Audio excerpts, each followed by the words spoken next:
Hello, beautiful boss babes. Are you ready to chase life with Kelly?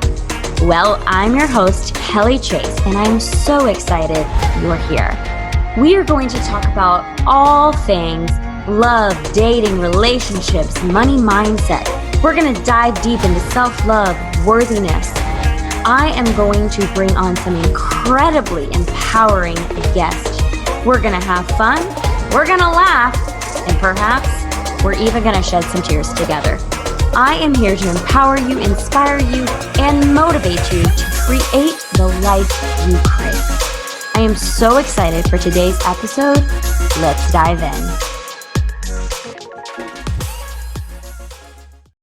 Hello, babes. Welcome back to the Chase Life with Kelly show. I hope that you have all been chasing life with Kelly, meaning, tapping into your self-love, doing some self-care, and just really loving on yourselves, because that is what it's all about, and creating a life that you absolutely crave. And we can't do that unless we are tapping into self-love. So speaking of self-love, I have such a beautiful guest on the show with me today.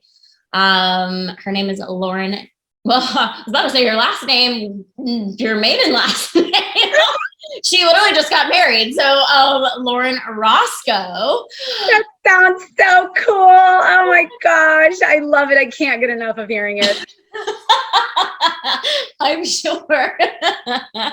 It's so cute. Oh my gosh. But yeah, her maiden name is Loren Schaefer. So Loren Schaefer Rosko. And I'm so happy to have her on the show, but literally just to have her as a human being in my life, because she's just so great, y'all. Like, I'll get teary-eyed if I talk too much, but seriously, we actually met on my birthday a handful of years ago. And I don't know, there was just something about her. Obviously we just connected, and yeah, it was probably, we followed each other on social media, and I don't think that we actually hung out again until 2 years later, or 2 or 3 years later. We went to brunch and sat there for 2 hours and just had the best time. It's so amazing how social media, you can connect with someone so deeply and have these friendships and be like, wait a second, we don't even hang out in real life, but I'm so glad we did. I'm so thankful for you too. Thank you.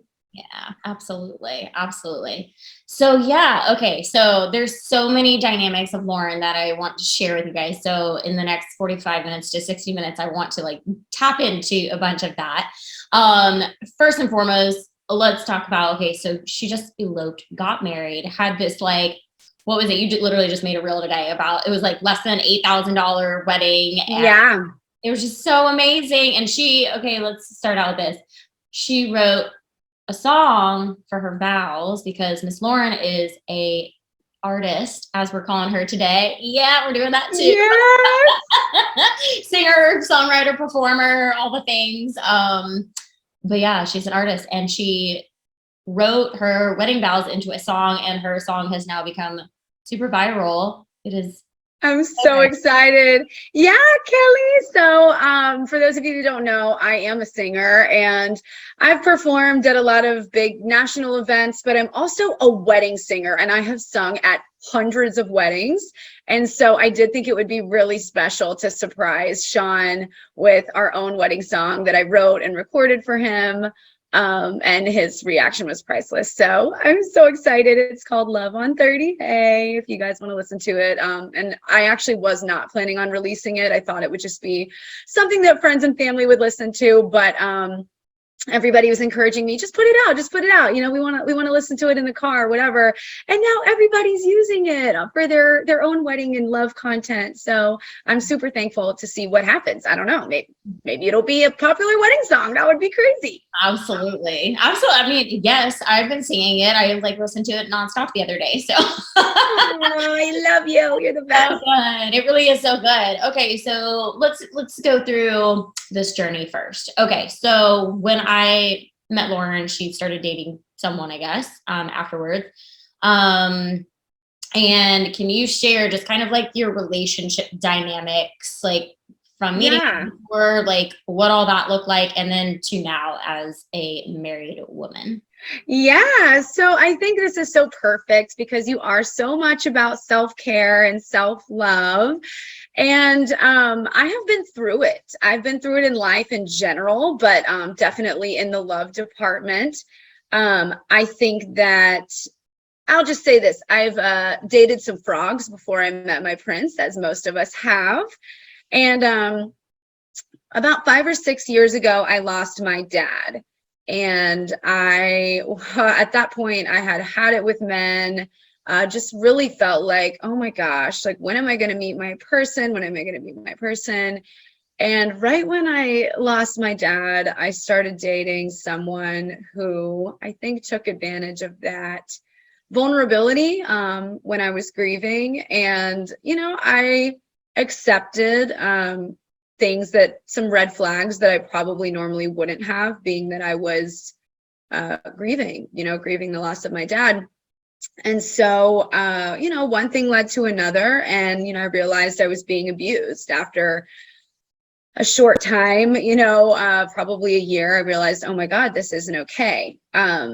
And one of my biggest, I guess, platforms that I want to talk about with women, or really with anyone, is when you think self-care, you think like face mask, light a candle, do some yoga, right? Right. But nobody, or a lot of people, don't look around at their life and think to themselves, maybe the biggest form of self-care that I could do is remove these toxic people that are in my life. And it's so hard to see when you're in it, because you want to give people the benefit of the doubt. But if you're listening to this podcast right now, and as I'm saying this, you're getting a pit in your stomach because I'm talking to you, it's time. It's time to leave. The best thing that you can do for your life is leave. If you are being abused, it is time to leave. And abuse is not always physical. It's not always getting slapped or whatever. Abuse can be deep. It can be emotional. It can be narcissistic. It can be sneaky. Yeah. Being a singer, being a performer, I travel and I stand on stage in these sparkly gowns. Almost every man that I ever dated wanted to take that away from me. They didn't like it. They didn't like that I was shining. They didn't like that I was traveling.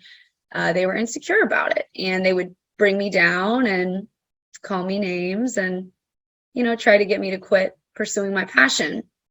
And it wasn't until I woke up one day and decided, I'm the shit.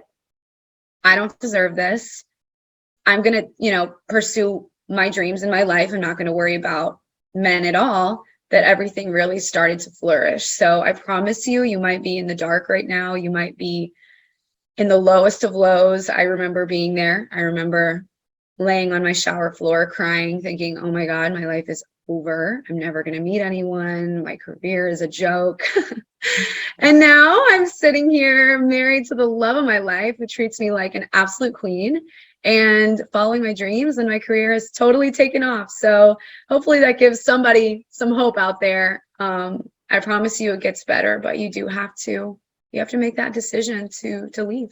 And know that you deserve better, Absolutely. And it's so courageous and brave of you to do that. I mean, I've been in similar situations, whether it was sexual to physical abuse. I mean, I feel like it can start with the verbal, emotional, and kind of spiral from there. So it's like, as soon as you start to sense that red flag, like, this doesn't sound right. Like, I shouldn't be hearing this, or, like, when something, it's like, it's not going to get better unless that person is like seeking help, like support, coaching, therapy, whatever the case may be. It's like, it will only get worse, most likely, and maybe they'll never lay a hand on you, and maybe they'll never sexual assault you or whatever, but it's the emotional and verbal abuse it's just not like, and I understand, through all the mindset work that I do and whatnot, I do understand, a lot of it comes from parental programming growing up. That's maybe how they were loved,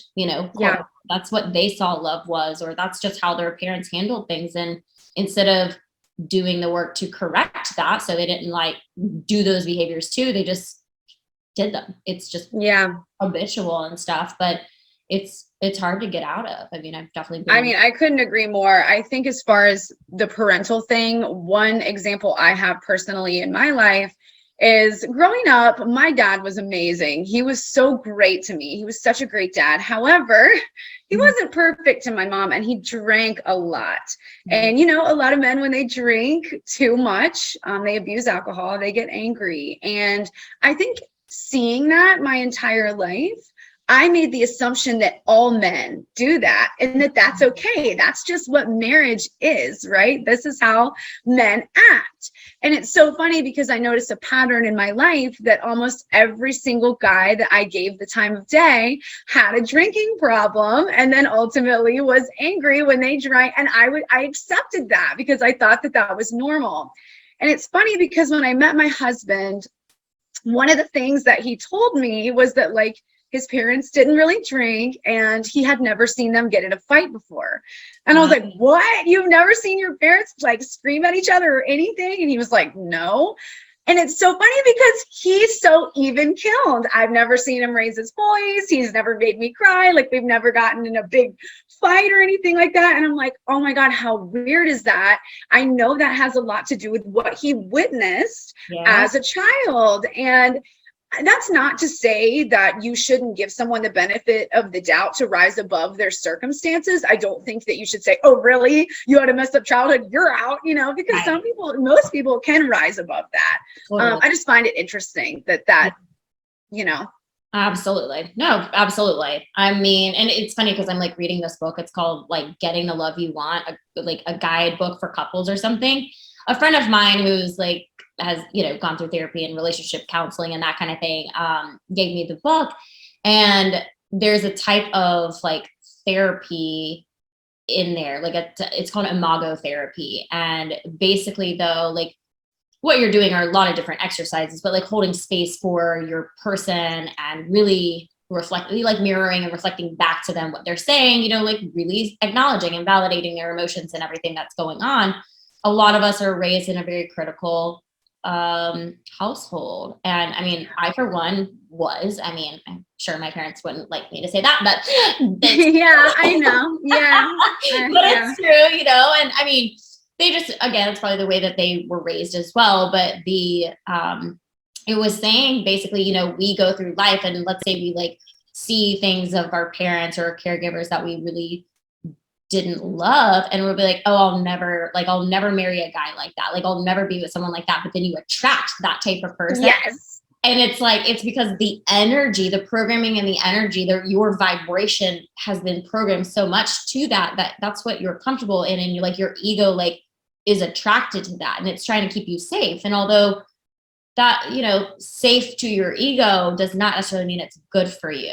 100% means like being uncomfortable. That's what trauma feeds off of. Like, it's, you know, so it was just like really eye-opening to like read that like in print. I've heard it through coaching and stuff on my own, like reading it in print and then being like actually what you're looking for is the opposite. So like when you meet that someone who gives you the opposite feeling, it's actually probably going to like scare you at first. Yeah. Like, this is different. This is no. I mean, it's actually what I'm looking for, but no, this is scary. There must be like too good to be true kind of thing. Like, where's 100%? That uncomfortability is so important. I sing in a band, and my boss sat me down recently and had this conversation with me. He said the most happiness he's ever received in his life was when he made a decision to be uncomfortable. And I was like, oh, I love that. And he's like, no, I don't think you understand. Like, if I'm feeling a lull in my life, I do something wildly uncomfortable. Like, I took an African dance class, and he's like, I'm the most uncoordinated, I have no rhythm, you know, old white guy in the world. And I showed up to this African dance class, and he's like, you know what? I had a blast. It was super hard, but I ended up meeting friends in that class that I've had for years that I'm super, super thankful for. And he's like, I actually seek uncomfortability. I'm like, that is so inspiring. And I think it's the same thing with dating or being in a relationship.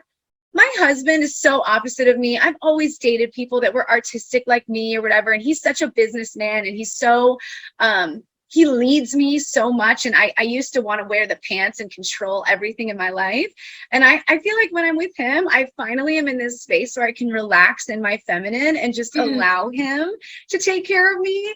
And that way that gives me the space and energy to be nurturing and loving and follow my dreams and do the things that I love. So it is interesting when you go after something you never thought, would work, how amazing it can be. Absolutely. I love that. I love that you just brought up the feminine energy too. Cause I'm like, that's it. Like oh gosh. Yeah. It's like, we are so in this like masculine do all the time. And then like, that's something like I've coached people through too. It's like, okay, you're like, you have this like very masculine driven job.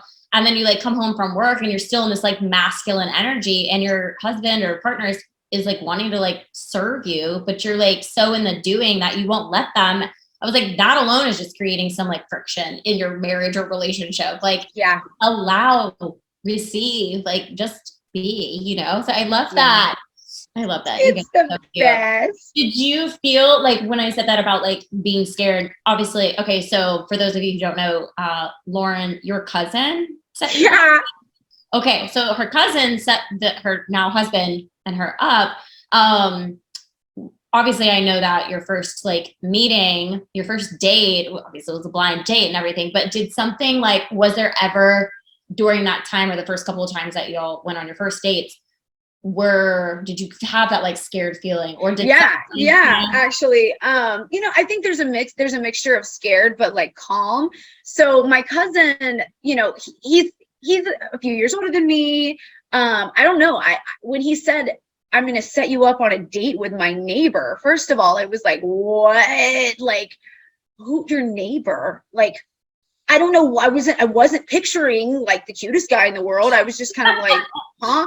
And it was one of those things where uncomfortability, right? I am in the darkest probably time of my entire life. It was in the summer. I just gotten out of a really bad abusive relationship, and I was staying with my mom, trying to decide like where I wanted to live. Like, do I want to get a place in what part of town, whatever. And also I was staying with my mom because I was scared. I literally thought my ex was going to like physically kill me or hurt me. Like, I was not in a good place. And so when my cousin's like, hey, I want to set you up with my neighbor, I'm like, oh God, no, I'm not going out. I hate men. Like, no. And something just told me, Loren, get out of the house, even if it's just to have a nice meal and some conversation. If he sucks, but like, just do something. Yeah. So I got, all dolled up, and I showed up, and Sean's sitting there gorgeous as a freaking supermodel, 6'2", perfect teeth, like just that, well-dressed. I about shit my pants. I mean, I looked at him, and I didn't know what to say. So the first thing I said to him, I looked up at him and said, you're so much hotter than I thought you were going to be. I don't know why I said that. And he looked at me like, oh my God, this girl's crazy. So we sat down, we had an amazing conversation, but I remember feeling scared because he was so smart. And like, I'm smart, I'm intelligent, but I'm like artist smart, not like school smart. So when he's talking about all this shit, business and equity partners and finance, I'm like, what the hell are you talking about? Anyways, I was blown away by him. And I really thought, there's no way we're going to be compatible. There's no way he's going to like me. He's so cute and like successful. We're just in two totally different places in life. And every day after that, he texts me, I want to see you again. I want to see you again. I want to see you again. And I'm like, oh my God, he played no games.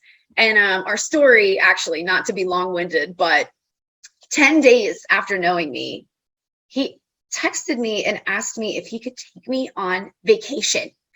And I was like, what? What? My mom started Googling his family because she was like, what if he's a kidnapper? Like, what if he's just trying to like, get you? And she ended up, get you.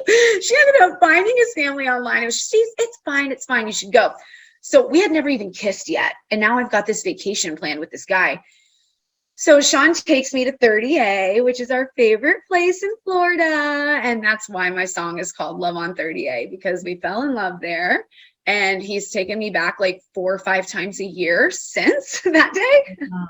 And so that's our place. And that's why I named the song that. But I was scared shitless. And if I wouldn't have taken that plunge and given love one more chance, I would never have met my husband. So Yeah. And I'm so glad you did. He really is just the sweetest, and he's very beautiful. I know. He's just the best. Like whenever you started posting pictures of him, I was like, does he have a brother? Yeah, and actually he does. Shout out to Noah, but Noah's only 25, but shout out to Noah because Noah's also very cute and single, ladies. Little younger for me, but yeah. Yeah. But I love, no, he's so sweet. Okay, so in between the time of the abusive relationship and Sean coming into your life, I know, but what, like, you rid off men, you rid off dating, I would imagine. And like, what did you do during that time? My friends took me to Disney World for my birthday to cheer me up. That was amazing. And then I poured myself into social media, into my business. I poured myself into journaling. And one of the things that I really recommend anyone do when they are going through it is writing pros and cons of certain situations. So like, let's say you're heartbroken, you're going through a breakup, or you're trying to decide if you want to break up with someone. Something I started doing was actually writing down, it sounds so cheesy, but writing down a pros and cons list of the relationship. Yeah. And one thing that I realized when I was doing that is there was like 3 pros and like 450 cons. Like it literally just started adding up. It was like, makes me cry every day, like literally just adding up. And it was like the pros are like sometimes fun, like if, and it really, really puts it into perspective. Like, you know what? This was for the best. I am so thankful this happened. Sometimes writing stuff down is a huge wake-up call. When you see something in pen, like, let's use that for an example, makes me cry every day. Yeah, right. Yeah. You don't want to admit that, but when you look down and you see that you just wrote that, it's like, what the hell am I doing? Yeah. So yeah, I would journal, and I spent time with my family. Yeah, I love that. Journaling has been, that's what I love it every single day. I journal, and it's just, I've been doing it since 2018. I was not a journaler before that, and like now, but it's like, I've written things in my journal that, probably some people would be like, this is not Kelly Chase. Like, yeah. Is there a devil like possessing you? Yeah. Yeah. Shit, because the thing is, it's like, we think these things, but would we ever say these things? Would we ever like act on these things? It's like, no, it's just like things I think about and or, just, frustrations or sadness or whatever that come out. But it is very healing. And what is it? Cathartic to see it on the page and just have the awareness. And a lot of times too, it's like, I'm looking for, I've done that type of thing of like pros and cons, while also just like even writing out like behaviors, of mine that I'm like, okay, I'm doing this, and like just bringing awareness to it. That's all it is. Like, it's obviously bringing awareness to it so that you can make the changes that you need to create the more happy, peaceful life that you've been looking for. So when you started dating Sean, I want to talk about the fact that you were encouraged by him. Like, obviously you were showing up on social media a lot and everything. And over the last 6 months, I want to say it was the last 6 months, Loren hit 1 million followers on TikTok. Yeah. So amazing. And I feel like Sean had something to do with that. Yeah, major. So it's funny, like I mentioned before, I'd always been kind of torn down by anybody that I'd ever dated in the past. Mm-hmm. And it was such a breath of fresh air, because when I met Sean, he was like blown away by my talent. And he's like, oh my gosh, you just sing so amazing. And I just feel like you could be doing so much more. And I was touring in a band, which I loved, that's great. Who doesn't want to tour in a band for a living? But there were things I didn't like about it, like never being home and not seeing my family and all those things. And it does become monotonous. I had already done it for like 4 or 5 years at that point. And he's like, I know that like last night you sang for 3,000 people, and that was probably so rewarding, but hear me out. the internet is a whole nother ballgame, because you could post something and in a click of a button, you could sing for 3 million people. And I'm like, whoa, that's so true. I just never really thought of it that way. He's like, think about how many people you can touch. And, so we were on our way home from the beach one time, and I included this in my song too, but we were listening to 90s grunge, like, Radiohead and just whatever. And Black Hole Sun, Black Hole Sun by Soundgarden. And he was like, your voice is so beautiful when you sing these songs. You should sing stuff like this, but in your own like sexy, jazzy way. And I decided to do it when we got home. And that was the start of something really, really big. I started my TikTok and my YouTube, and I started posting singing covers, and they started absolutely just blowing up. I think, some of them have upwards of 10 million views on them. And what a huge, I do think that you should have this, the drive to just do shit on your own. But when you surround yourself with people that believe in you, but not only believe in you, push you, because they know you can do so much more than what you're doing, really amazing things happen. Yeah. I almost think, and maybe you can relate to this, I think everyone can. You have these friends. Maybe it's your mom, maybe it's your boyfriend, maybe it's your husband, whoever. You have these people in your life that secretly hope that you don't pop off. And that sounds so messed up, but it's true. They secretly hope that it doesn't happen. They know you're capable of it. They know you're special. They know you have this light, but for some reason, whatever their insecurity and jealousy is, they're like, they wouldn't do everything they can to see you succeed and help you make that happen, right?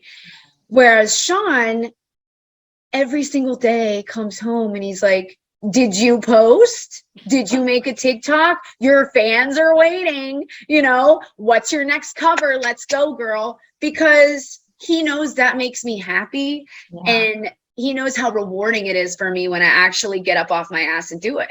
Mm-hmm. And I don't know, it's such a different energy. And I'll be honest, I'm going to try not to cry. I've cried so much in the last week since we've been married, just of happiness. But meeting Sean changed my life. Mm-hmm. I completely flourished in every aspect of my career, in my relationship with my family and friends. Meeting the right person, it should change your life for the better. They should only add. They shouldn't subtract from the situation. Absolutely. Absolutely. And I can attest to that. Yeah.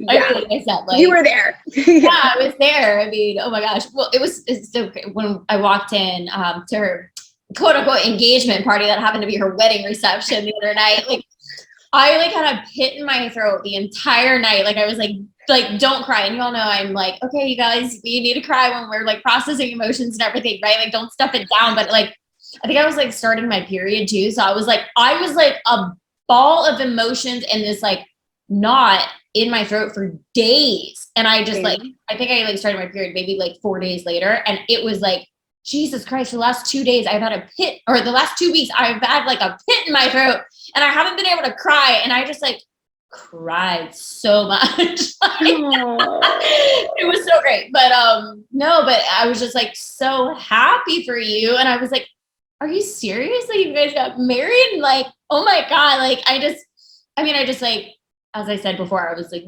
you're just like such a beautiful person. I mean, just your insights are always glowing, and it's just, thanks, so I always wanted the best for you. Thank you. It's so sweet. So much love in the air. And there is. I know. Like, I think this may come out around Valentine's Day. I love it. That's perfect. Accept like, the love you deserve. Yeah. It's gonna be perfect. But I was gonna say something too. I think it's just been amazing watching that journey. And like you said, you're right. When you meet someone that's so empowering, I mean, that is really what obviously I think many of us strive to have, and we want that. And, you know, in my, like, I don't know, I want to say like in coaching clients in the past, I worked with some that are married and have been married for years. And, you know, they're like leaning into like this whole personal development and self-love journey and all this like healing work and stuff. And then they're like, you know, my husband isn't into this. Like he doesn't do it, you know? And I'm like, that's okay. He doesn't have to, you know, we don't all have to be on the same journey, but is he supporting you on yours? Is he empowering you on yours? And sometimes the answer is no. And, you know, it's like, we can't make someone do something that they have no interest in doing or anything like that. And, you know, for me, you know what? I'm going to be 38 this year. And like, it was probably like over the last few months, I had that wave of, I am almost 40. I have wasted my effing life on guys who did not show up for me. And I'm just like so done. And I'm like over it. And I'm like, I want to have someone to do everything with. I want someone to, when I get home from work, to be on my couch and be like, babe, come hang out with me. Like, I'm just so ready for it. And like, you know, I've been emotional here and there because I'm like, it sucks, you know. Yeah, it does. Not having it. Yeah. Well, let me say this because I'm holding out because I can't settle. Period. That's what I was going to say. So if it's any consolation, the way I look at it is women in our generation are just different. We're smarter. And the fact of the matter is, Kelly, is you could be married right now. Yeah. Easily. You could have just married any of those people, you know, that you have given your energy to in the past. The difference is our parents' generation and our grandparents' generation, they would have, you know, it was just so much more. There was less options, and women didn't really have bank accounts and money and dreams. And so, you know, when somebody came along and there was 20 red flags, they're like, well, this might just be it though, because I want to go ahead and get married and have kids. And they accepted it and they did settle.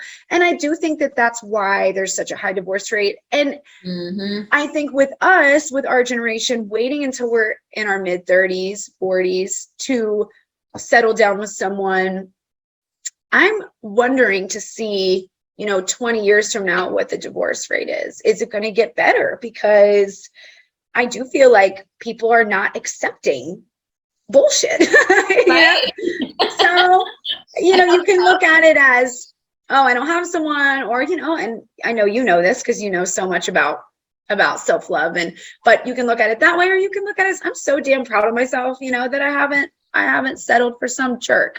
Absolutely. And that's so true. I mean, you know, over the last handful of years, you know, I've entertained a couple of guys and who just were not it, obviously. Yes. And, you know, and some I may have pined over a little bit longer than others. And to that, I'm like, you know what, but there was a reason, you know, like there's always like, I want to say like, you don't move on until you've like, not to say you moved on, but like, you don't really let go of something until you've learned your lesson about it. And it may not be one person. It could be, you may date 10 people before you've learned the actual lesson. And then you're like, what was I thinking that whole time? Like, and again, it's kind of like, man, you know, had I learned this 10 years ago, maybe I would be married with 10 kids by now. But, you know, it's like, yeah, I don't want 10 kids. I want like 2. But, yeah. You know what I mean? It's like, but it's just has made me stronger. And all the like, again, the like coaching that I've done personally, meaning me seeking therapy and support and coaching advice from others. Like, I know that I'm on my right path. I'm exactly where I'm supposed to be. And if I didn't have these experiences with these guys from my past, again, like you just said, it's like, maybe I would have just settled with one of them and I would be in a very unhappy marriage. So, there's a quote, and I don't remember exactly what it is, but I think it's something like, you're going to repeat the same cycle until you learn the lesson. Yeah. And I can definitely tell you, I have repeated the same stupid cycle, not just with men, with my business, like as a singer, like accepting certain things in the music industry that I shouldn't have. I have learned that I have repeated the same mistakes over and over again, trusting certain people when I know damn sure I should not, until you learn your lesson. Yeah. And well, that's just what we're here to do. So yeah, it is what it is. That's the human experience. We're here to learn Yeah. lessons, y'all. Yeah. Yeah. So true. Can't even be mad at it. I mean, I know we haven't touched on this at all, but it's a huge part of my story. I mean, thinking about Lindsay, my little sister, having stage 4 breast cancer, she was diagnosed at 29 with stage 4. She really only thought she had like 6 months to live. And, that was a circumstance that I do feel like she could have sat in and dwelled on, but she made the decision to fight like hell and, changed her diet, changed her mindset. She cut out literally 80% of her friend group because she was like, nah, like we're not in alignment. That's not the path that I really want to go down. And, if it's negative energy, it's got to go.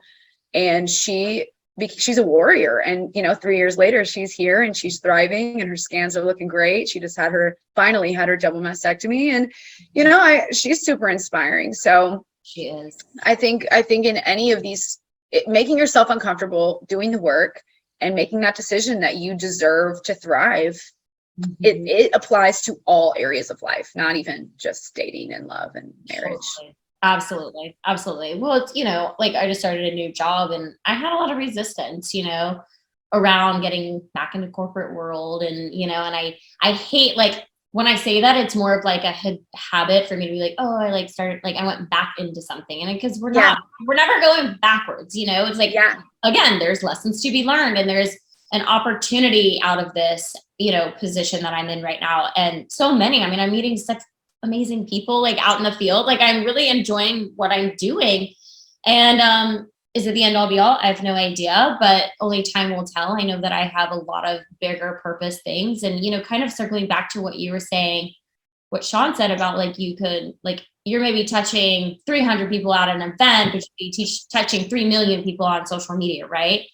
And so that was something like, I know that I've played small, like have played real small over the last 2 years since Love is Blind came out. I mean, I know I've said that on other episodes that I've recorded, but I really have and I know that a part of that was because my nervous system was like really wrecked. It was wrecked, not just from the show, but like I was like, my financial security was like all over the place. I was in massive burnout for the first year after the show. I mean, I was working a 9-to-5 job, trying to like run my coaching business, started a podcast at the end of 2020, now I'm like an influencer and I have to like create content for brands and all this stuff. And I'm like I was tired literally 6 out of the 7 days a week, if not the full 7.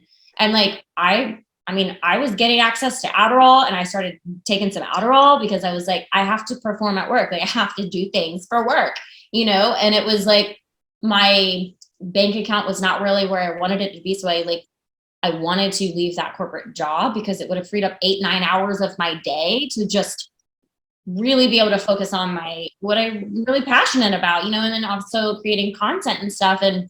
But obviously, I don't know, like my parents were like, oh, you're not like in a good place yet. Like you're not like making more than in your business more or less. And I was just like, okay, so I almost like took on their fear instead of just like allowing myself to make the decision. And then, like I said, it was a year later, I had 2 panic attacks, which I had never experienced in my entire life. Like I just woke up Valentine weekend, literally 2 years ago, and 6 a.m. both Saturday and Sunday, heart racing, like mind racing. I was like, what is happening? Like I've never felt this before. And so anyone who experiences anxiety or panic attacks, like I feel you.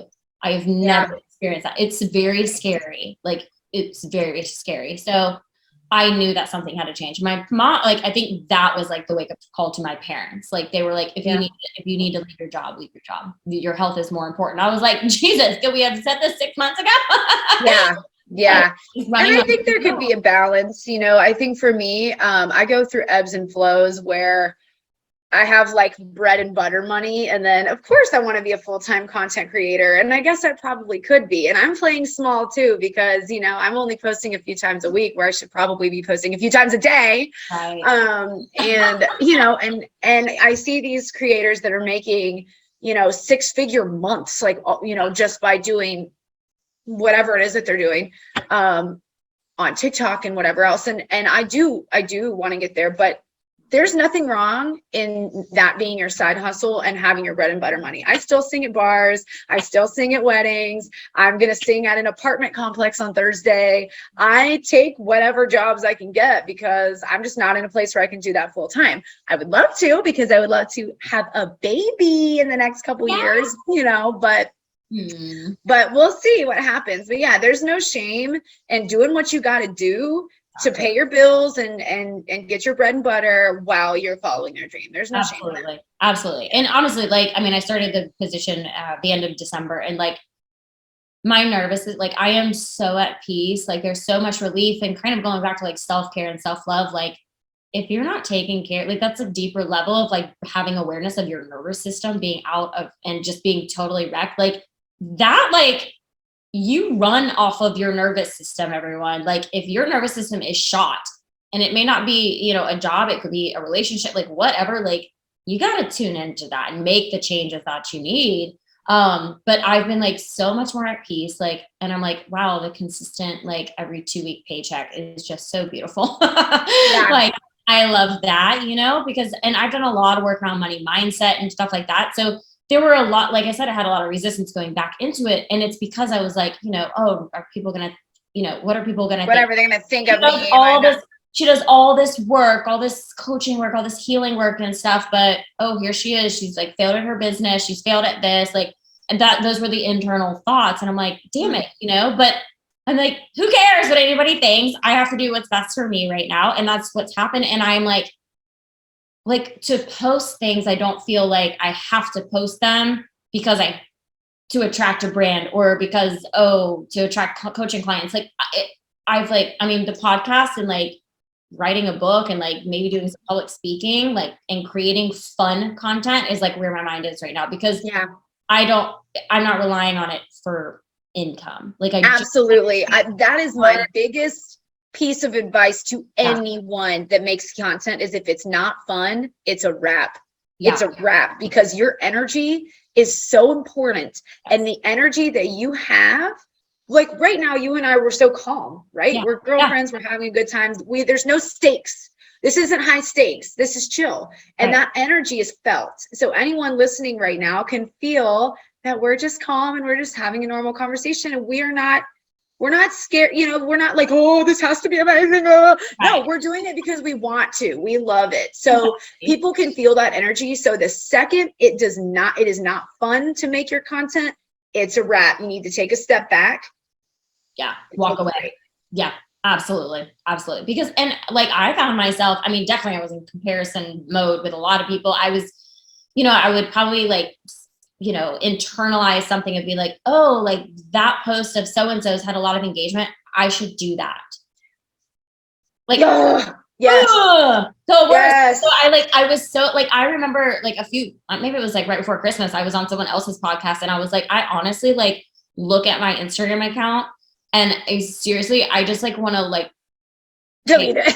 Take like every picture down. Not that it was like 100% inauthentic, and not saying that like, y'all, I am an authentic person, but there was maybe a motive behind it of like, with that thought in mind, like, yes, well, like, let me make it my own, but it was inspired by this. And posts can totally be inspired by other posts, of course, but how can you really make it your own from like this place of like, that felt really good to post, versus it coming from this place of like, well, I did it because of that reason, or because I feel like I should be doing that, or I'm supposed to be doing that. Like, your intentions are so important. Intentions can be read by your audience from 5 miles away. They can sniff out your intentions so easily. That's why when somebody says, oh God, she just posted that because she wanted attention or whatever, like that's the vibe they got. I don't know. And I don't know, maybe they're not always right. You're not 100% sure what someone's intentions were, but it's when your intentions are pure, I think it comes off to your audience as pure, which is good. I definitely agree. And your intentions are very pure. I've never ever thought that about you, but I know what you mean. I can relate. Yeah. And again, I wasn't like being just like a copycat or anything like that. I was trying to make it mine, but there were some I was just like, no, that doesn't feel good. Like my thing. Like today, I even like posted a reel, and I was like, this was something that I would just like share on my Instagram story, not make a reel of it. but I made a reel of it and I was like, why wouldn't I? I had something to say. Why wouldn't I put it on a reel, which stays on my feed for longer than 24 hours? Like whatever, and it did do well. I didn't even think that it would, like, but I was like, oh, like, that's what I want to do. I just want to have conversations with people. Like, I feel like my biggest superpower is me. I am my superpower. Like, period. Connecting with people, talking to people. Like, yeah, it's cool to do outfit transitions and stuff sometimes, but like, just like, yeah, it's fine. But like, it's not me. Yeah, you have depth. You have a lot of depth, and you want to show that. Yeah, exactly. And that's to say, like, where I've hid myself a lot. So now having the like financial stability and just the job security and all of that, and like my nervous system is just like at this place of like peace. I just feel like, wow, I just want to like post and I don't care. And I don't know, like, it's just, I have this whole new outlook over these last 2 months. And so me taking this job was really an investment in myself and my future and my health and everything. And it's just proven that, I mean, I'm just enjoying everything that's happening right now. And I am in the process. I started writing a book last July, and I like got to get it done because I signed up to do well, you were talking about like people in your life that like, not just like encourage you to do things, but like push you to do it. Right? And there's this girl who, she invited me to do this like book writing cohort and like go through this whole like book writing process, start writing her book, because she saw something in me, right? She's like, you need to write a book. I'm like, I don't feel like I'm there yet. Like, we're never going to be there yet to write a book, right? So she's like, I promise you, like, you will learn more about yourself writing a book than ever. So anyways, that was like the first thing. And then she reached out a couple of weeks ago and was like, I want you to be a speaker at my event in June. And I was like, that's amazing. I'm trying to manifest some speaking engagements. So I was like, that's awesome. And she was like, you got to write your book first. I love it. Sometimes you need a deadline. Yeah. Or you're not going to do it. A deadline can sometimes be the best thing in the world, because like, if you don't have one, then you're like, oh, I'll get to that tomorrow. Oh, I'll get to that tomorrow. And tomorrow never comes. Right. But if you have that deadline, you got to get it cracking. I'm excited. I can't wait to read it. Thank you. Yeah, it's going to be fun. But anyways, I do want to backtrack to Lindsay and you. So Lindsay going through the stage 4 breast cancer, and hope to God everything is good and forever will be. But you guys started a apparel line called Shafe. Shafe Apparel, right? Shafe Apparel. That's right. Yeah. So we've got a clothing line, and it's very edgy. It's like streetwear, kind of skater vibes. It is sold in Zoomies, which is just crazy. We're in, I think we're in all 650 of their stores now. Wow. So yeah, I'm really, really thankful. Lindsay's incredible. Her and I create the graphics ourselves. They all have a positive message. So you look at them and you think it's kind of like rock band looking and kind of edgy, but actually they all have positive messaging in them. So if you guys want to check it out and wear something that makes you feel empowered to keep fighting and be yourself, it's called Shafe Apparel, SCHAF. Shafe was my dad's nickname. We named it after him after he passed away. And yeah, we talk about it on TikTok. We share a little bit about our relationship as sisters. She is gay, and so it's very LGBTQ friendly. And yeah, just super excited. So follow us and check us out and stream Love on 30A. It is available everywhere on Spotify, Apple Music, Pandora, Tidal, everywhere, TikTok, the whole nine. So yay! Yeah, I'll be sharing it. I haven't shared it to my Instagram yet, but I will.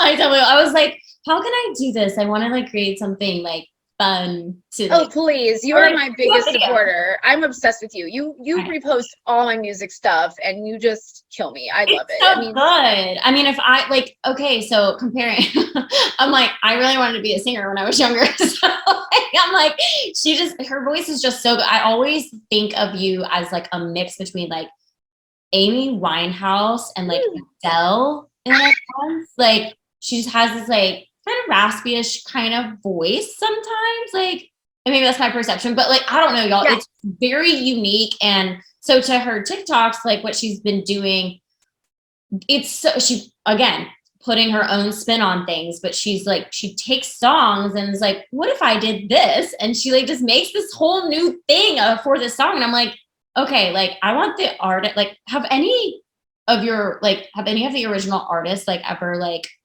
saw your stuff or commented or liked anything? Yeah. Yep. I did a Black Eyed Peas cover, and will.i.am reposted it. That is right. I do remember that. That was so good. Yeah. So who knows? I'm never gonna stop doing covers because those make me really happy. So good.